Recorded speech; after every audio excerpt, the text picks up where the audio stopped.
Hello, everyone. My name is Kelly McDonald with Detail Roofing, and I want to thank you for joining us today while we talk about preparing townhome condominiums for winter. So whether the townhome you manage has a sloped shingle roof, a flat roof, or a combination of both, there are a number of common issues we come across that we want to help you identify heading into the winter season.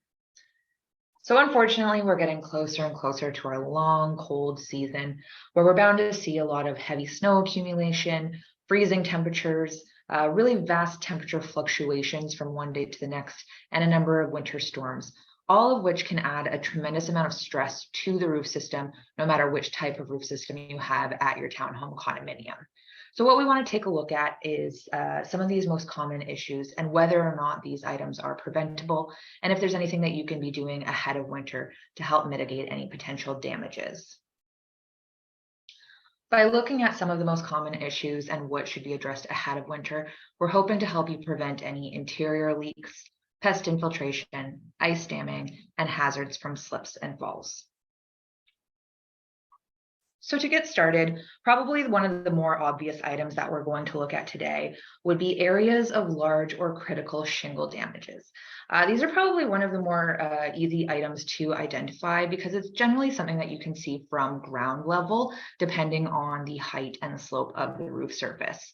In any case, we would recommend getting damages this critical repaired as soon as possible, especially in cases like we have here where you do have exposed plywood, or in the second photo here, exposed plywood that is also damaged, leaving a hole straight into the attic space below. In all of these cases, these areas are greatly susceptible to water ingress, especially if you have snow covering these roofs and sitting on here. Then eventually you're going to have the water seeping into these exposed areas and causing interior leaks. So as it suggests here, any time of the year, whether it's heading into winter or any other season, these are items that we would recommend getting addressed and repaired as soon as possible. Whether or not there are issues that you can see from ground level, we would recommend having a qualified roofer complete an overall inspection of the roof surfaces, just so that if there are any less noticeable items or something that you may not identify as an issue, can be identified and addressed before it causes any problems. Some of the less noticeable items that we see, again, to do with the shingles, however, there could be areas where there's only one or two shingle tabs missing, or maybe there's some small breakages or damages, whether it's throughout the roof surfaces or along the eaves troughs like we see here. So once again, you do have the exposed plywood here, breakage here that is exposing the area below.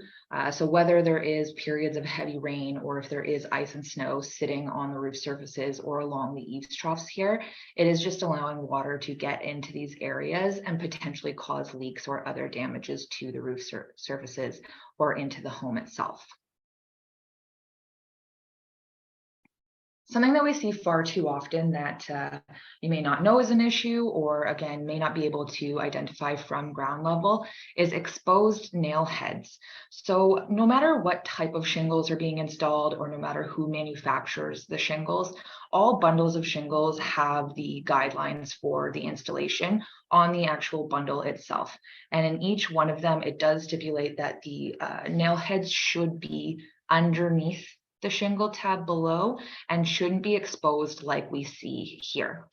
So I'm not sure in these particular cases if it was an emergency situation and they were just trying to get these shingles up very quickly, or maybe the shingles were a bit loose and lifting and they just wanted to pin them down so that they weren't going to come up.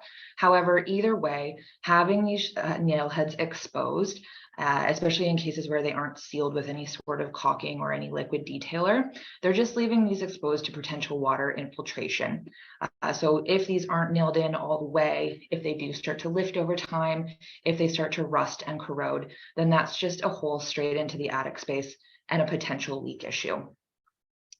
In cases like this, again, unclear why it was done this way. However, to do it properly would take the same amount of time. So if you do ever see cases where there are exposed nail heads, you want to get that corrected and have them installed properly as soon as possible.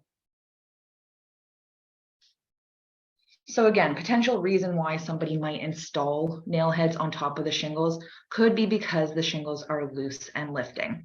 In cases like this, where the shingles are starting to lift or they do appear a little loose, that doesn't necessarily mean that there is any immediate threat or damage to the roof system.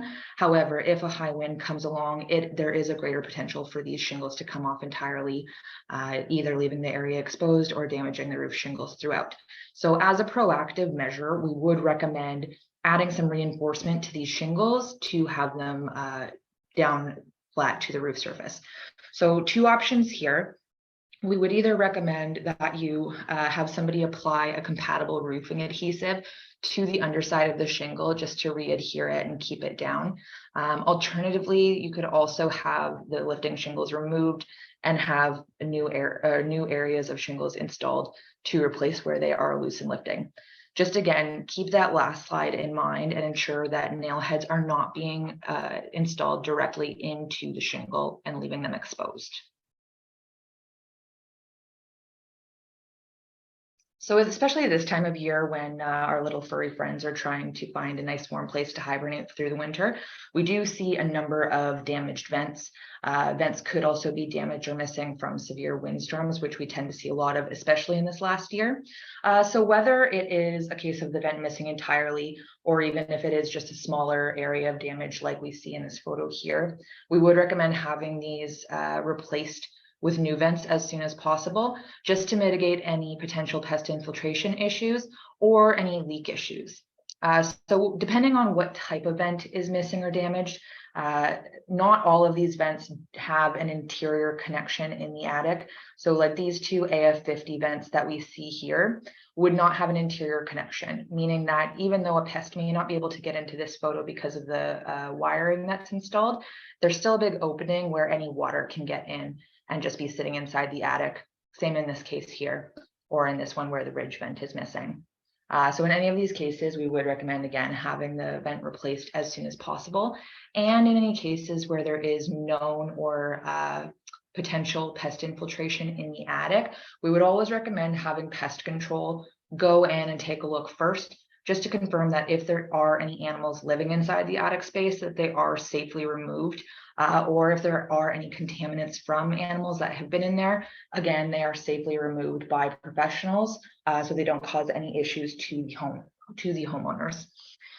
In cases where the existing vents are plastic, and especially if the pest damages are widespread and occurring at a number of units, it may be recommended to have more reinforced aluminum vents installed in their place. So again, this is something that comes up more often if it is occurring at multiple units. We will install aluminum vents just so it makes it a bit harder for any pests to break these and enter inside.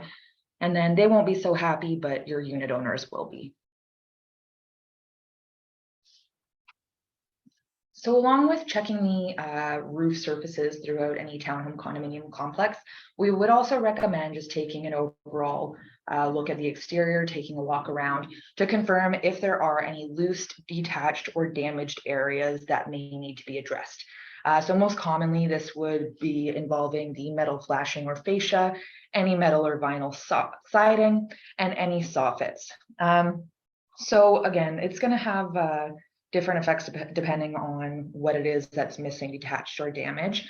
If there are any cases where siding or metal is loose or detached, it would be a hazard, of course, if this became detached completely and fell and hit somebody below or caused any property damages.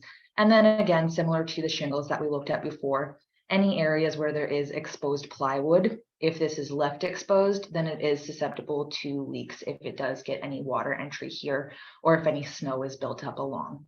If there is a waterproofing underlayment, then that is going to help to prevent any water from entering. However, it is something that you want to get checked out as soon as possible. In the case of the soffits, like we see here, if there are any damages or any areas missing, two issues there could be potential pest infiltration if these are left open. Also, it's going to affect the overall airflow in the attic space, which is something that we're going to talk more about momentarily. So next up, we have deteriorated sealants. Depending on what type of townhome complex you have, again, whether it's sloped shingles, flat, or a combination of the two, depending on whether or not there are balconies throughout the complex, the sealant requirements are going to be different. Most commonly, we are seeing these on metal flashing details like seams and transitions, at plumbing stacks, gaskets, or the vent fasteners for vents throughout the sloped roof surface. So no matter what type of sealant you have throughout the roof surfaces, it is something that you want to be monitoring regularly just to confirm that it's not deteriorating to the point where it's brittle, split, and cracked. Once it's getting to this point, like we see in some of these photos, again, these are just areas where water is going to be able to infiltrate and cause potential interior leak issues. Very often when we see water getting in behind caulking, whether it is at a vent on a sloped shingled roof surface or behind any sort of metal flashing, generally when we look at the area below, the plywood beneath or whatever is underneath isn't waterproofed, and therefore the water will seep in and potentially cause leak issues in the interior of the home. So it may not be feasible to have waterproofing installed throughout the entire complex where there currently isn't any. So that making sure that that sealant is renewed and in a really solid state is going to be really important, as it's going to act as the first line of defense against any potential water infiltration.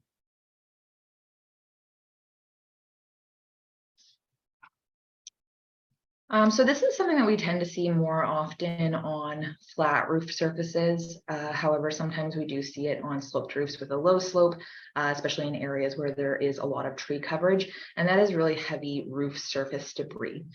Primary issue here is if you have so much debris built up like we see in some of these photos, it's going to affect the flow of water to the drains, which can potentially cause ponding and flooding water throughout the roof surfaces, which can be a major issue, especially if there are any defects throughout the roof surface where that water might be able to get into.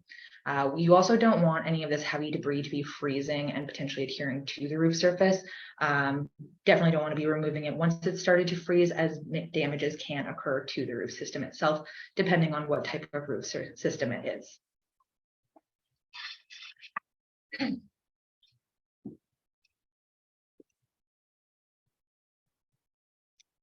So this is another one that's very common, and a lot of the people that we speak to are already having this completed on a regular basis, especially in these fall months heading into winter. And that would be taking care of any debris in the gutter system. So very similarly to the debris throughout the roof surfaces, you want to ensure that this is removed so that the gutters are functioning as intended and the water is draining properly. This is also something that, again, you want to be having done before the weather turns and we're having freezing temperatures and any snow and ice, as it will become a lot harder to remove at that point.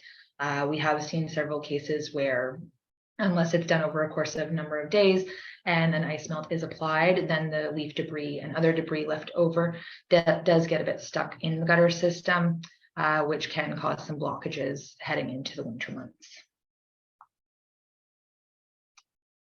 So flat roof townhomes, instead of having the gutter system, may have the scupper overflow drains as their drainage system. So for a similar reason, you want to make sure that these are clear of any debris.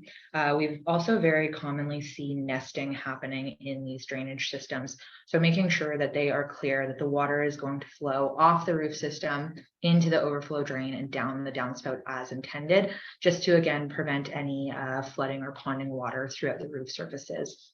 Also with these drains, because they are commonly roofed in with a membrane once they meet the roof system here, you want to make sure that it is roofed in properly, that there isn't any lifting around the membrane seams, and that any sealants that are applied are renewed and kept up with, so that anything's not getting into any openings from seams. Sticking on the drainage train, you want to make sure that any downspouts, elbows, and straps that are connected to the gutters or to the overflow drains are intact. So we do see issues very commonly where these areas are either missing, damaged, or disconnected. So again, you just want to make sure that there aren't any issues in these areas so that the water is draining as intended. Another issue that we see around this time of year, and it would be the right time to look at it, is if any redirection is required with any of your downspouts.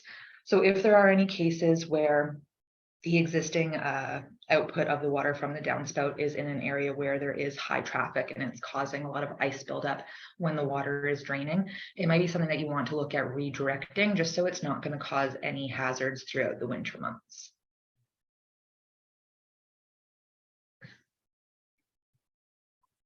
At the gutter level or at the at the scupper overflow drains, once those are checked for any debris and everything is cleared from them, we would also recommend checking the seams if there are seams throughout the gutter. And if it is a seamless gutter system, at the very least, checking the outlets where the downspouts are connected to the gutter system or to the overflow drain, just to make sure that there aren't any exposed seams where there could potentially be leaks in the gutter.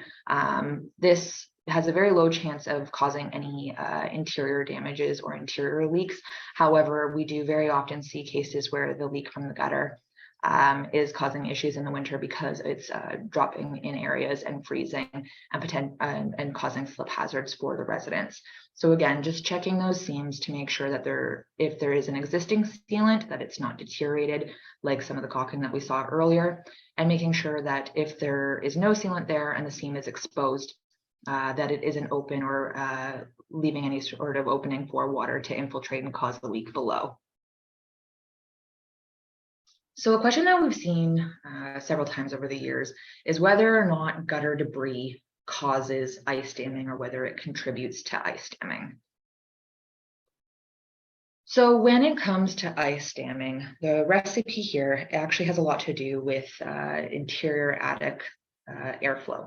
So what happens is the heat from inside the home goes into the attic and raises to the highest point at the peak of the roof. After a period of snow accumulation, that heat from inside is going to melt the snow at the top of the roof, which will then drip down to the very bottom, to the lowest point at the eaves trough. This area here does not have any heat from the interior home, so then it freezes. Excuse me, it freezes along here when there are below freezing temperatures following that snow accumulation. So from there, we see those big, scary icicles falling down at the edge of the eaves troughs. Something to keep an eye out for, if you do notice that let's say you have two sloped roof houses right beside each other, and one is completely snow covered in the days following snow, and one only has about half where it's snow at the bottom and at the top it is exposed, you can see the shingles. The one where it's not completely snow covered could show signs of attic ventilation issues because of the fact that it is melted, even if there's not actual icicles hanging down from the eaves troughs. So just taking a closer look at what a normal attic versus a faulty attic looks like. So first thing to keep in mind is that everything in the attic works together to create adequate airflow. If these systems are not working together, then it might disrupt the overall airflow and disrupt the ventilation throughout the attic. So making sure that these systems are working together is very, very important. So in a normal attic, we want to see the soffits, which is the intake vents, clear and having that outside air be able to come in and replace any hot air in the attic space. That hot air is going to go out through the outtake vents at the top. These vents are not connected to anything. It is just for that in and out airflow. Any interior vents that are connected to either bathroom or kitchen fans should be properly connected and venting out through the top of the roof surface. Insulation throughout the attic should be evenly distributed and not blocking any of the soffits or the edge of the roof system where that cool intake air is going to come in. You may start to see issues if any of these systems are disrupted. So if the insulation throughout the attic is right to the edge of the roof and blocking the soffits, or if there's anything blocking the soffits and you're not getting adequate intake air, that can be a problem. If there are not enough outtake vents for the square footage of the space, if any of these vents are blocked, if there's any issue with the outtake vents, that can also create a problem. Again, something that we see far too often is these interior vents not properly connected. So it may be that the ducting has become loose or detached and some of the air is escaping. We've also seen cases before where it's just the interior ducting is not long enough to reach the roof surface. So all that hot air from the bathroom or from the kitchen is just venting directly into the attic space. So not only can this lead to potential leak issues from condensation, but it can also be a hotbed for mold growth. And then of course can also contribute to ice damming issues at the building's exterior. So anytime there is any ice damming occurring, we would highly recommend having an attic inspection completed just to make sure that, again, everything in the attic space is working together to create adequate ventilation. So again, just some examples of some things that we've seen. Again, those interior vents not properly connected. So it's almost there, but because it's not completely out, again, any of that hot air from inside is just venting directly into the attic. You can see some staining happening here. We've seen cases before where there was a hole cut into the roof deck for a vent, but then a vent wasn't actually installed. And there's just a shingle laid right over it. So again, that is going to disrupt the overall airflow. And again, with the insulation, no matter what type of insulation it is, it should be evenly distributed throughout the attic space.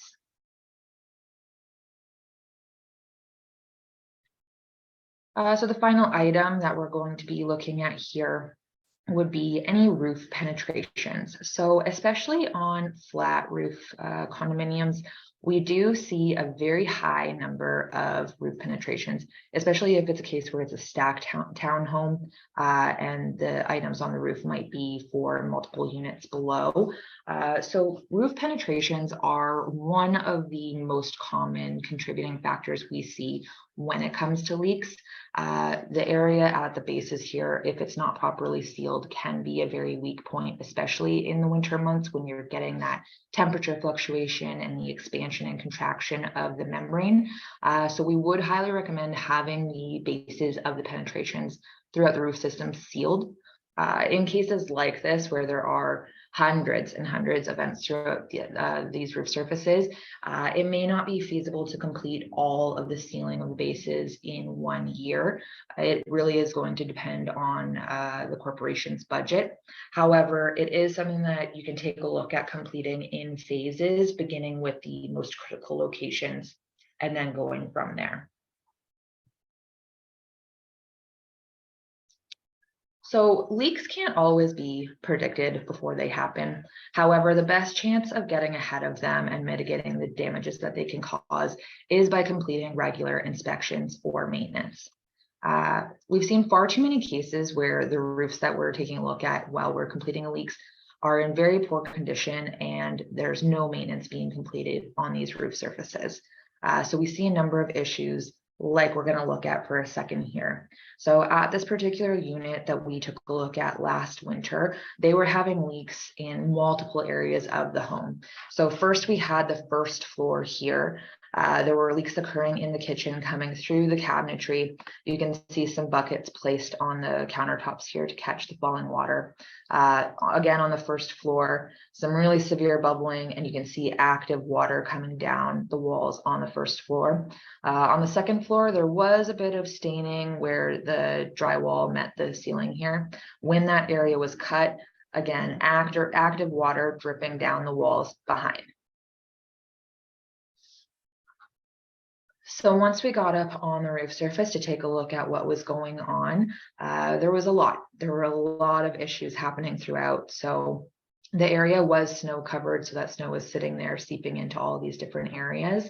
Once that was removed to get a look at the membrane and what was going on, we found that the seams throughout were lifting. All of the penetrations had deteriorated sealant both at the gasket here and at the very base of the penetration where it meets the membrane. So again, those splits and cracks where water can just get in. The scupper overflow drain. So everything on the roof surface is sloping towards this drain. And then within that drain here, you have the membrane that's lifting and deteriorated, and again, allowing water to go back and drain and get below the membrane and come back in throughout the field membrane here.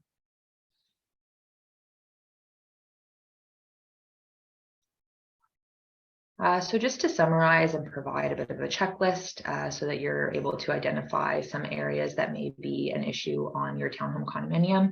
Again, looking at the shingles, if there are any areas where the shingles are missing, damaged, or loose, where there may be exposed nail heads, and especially taking care of any areas where there's exposed plywoods or any holes through the actual roof surface. Taking a look at the vents, if there are any damages from pests or any areas where water infiltration may occur. Looking out for any missing, damaged, or detached areas when it comes to the metal, siding, or soffits. Taking a look at the sealant throughout, such as caulking. If there are areas where there isn't caulking and there should be, making sure that that's applied, and making sure any caulking that has deteriorated to the point where it's brittle, cracked, or split is being renewed. Looking out for debris, so making sure that throughout the roof surfaces, the gutters, the overflow drains, the downspouts are clear of any debris that could cause blockages. Checking the gutters and the downspouts for any exposed seams, deteriorated sealant, or when it comes to the downspouts, any missing, damaged, or disconnected areas. And then once again, relating to ice damming, making sure that attics are being inspected if there are any known ice damming issues occurring at a particular unit or at a particular complex. That is all we have for today. Again, I want to thank everybody so much for joining us and viewing this presentation. If you do have any questions or any questions about your particular building, please feel free to contact us at service@detailroof.ca or at 905-230-2969. Thank you.